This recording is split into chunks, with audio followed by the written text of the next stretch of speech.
BJ Boston clearly has all the skills to be a star. If you watched him dominate the Celtics, you already know. Every time the C's left him open for a three, he hit it. He was a problem on defense and was not afraid to go after dudes like Marcus Smart or Jason Tatum. But how does a projected top 5 pick almost go undrafted?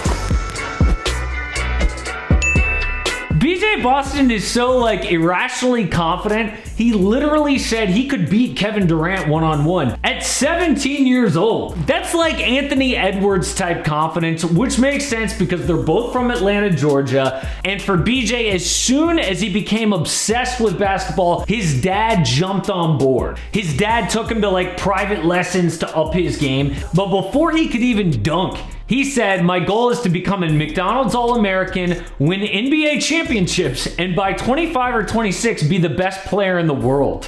So most kids with that kind of confidence would probably be called stupid, but then he got the body to back it up. He grew into a mini Brandon Ingram or Kevin Durant, tall and lanky, but with a handle and an outside shot.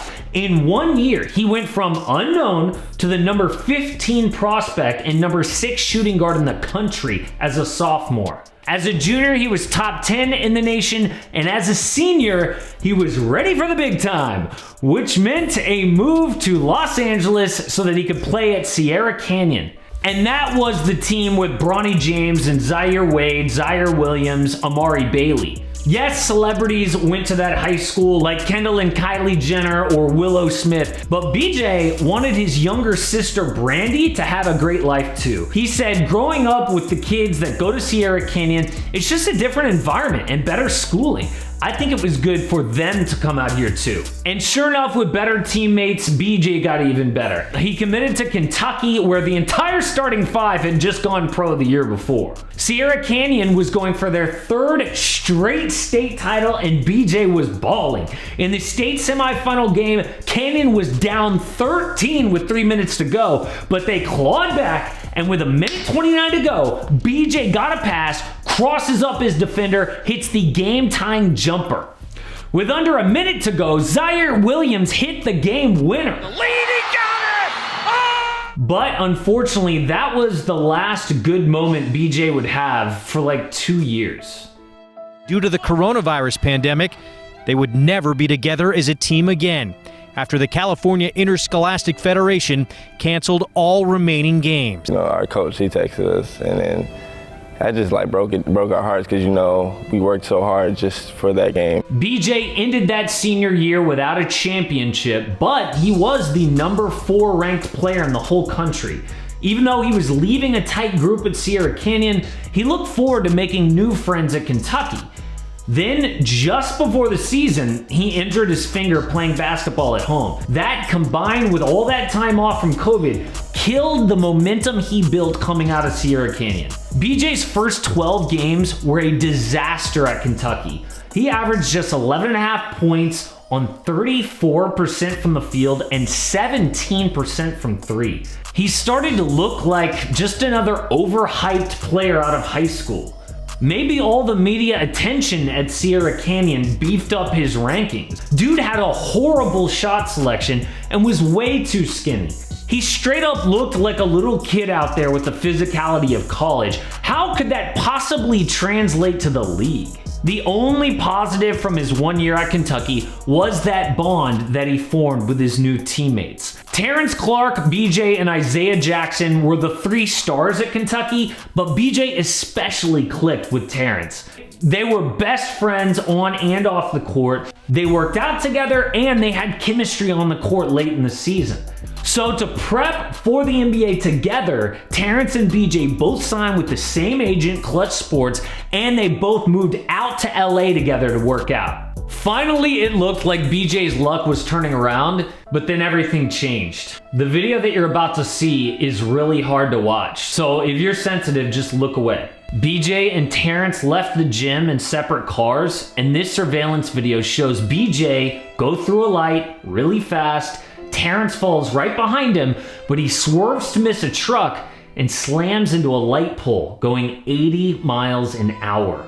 He was not wearing a seatbelt, and he died even though paramedics got there soon after. The entire basketball world was shook. I'm sure you guys remember all of the tributes coming in on Twitter from NBA players.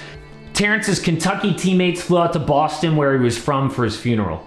Of course, BJ was hit especially hard because the two had grown so close.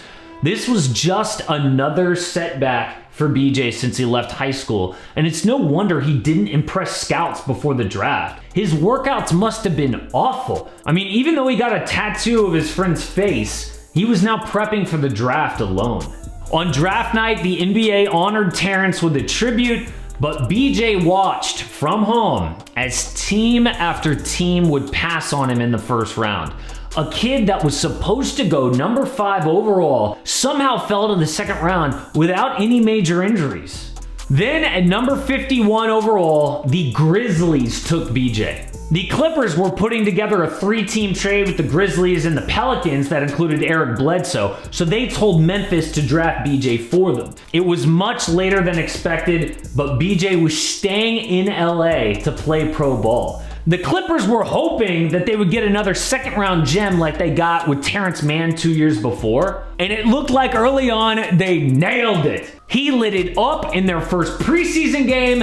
He's dropped 13 points in 3 of the 5 games when he plays at least 20 minutes. As a second-round pick, he has to play in the G League a lot, but in late November, he dropped 46 in a G League game.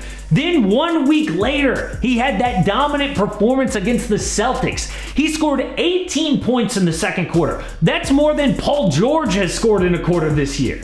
It was the most for a Clippers rookie since Blake Griffin in 2011. He also added 4 steals to cap off a night that BJ dedicated to his old friend. What do you think he would say to you right now? Because I know he would have been the first person to hit you up. What would he have said to you? Facts.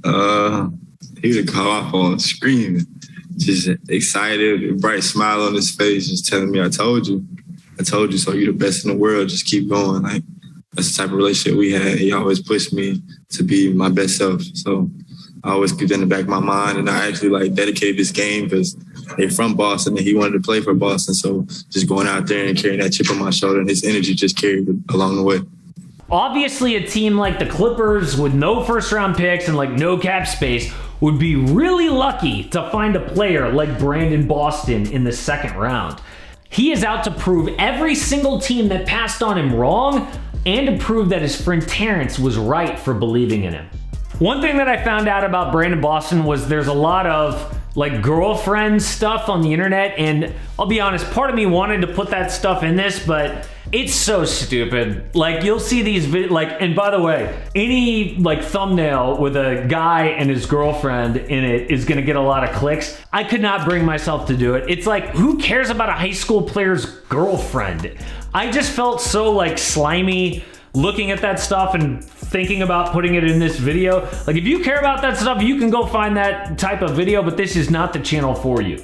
Guys, this is the whole new studio unveiled. By the way, this is such an awesome painting, but I don't think that this lighting does it justice. If you know anything about lighting, please comment down below how I can get this thing to really show up well. But for now, this is it. And we have so many rumors right now with the trade deadline not too far away. And the latest one, I've been saying it for a long time, is Ben Simmons to the Spurs, and I have worked out the best trade possible.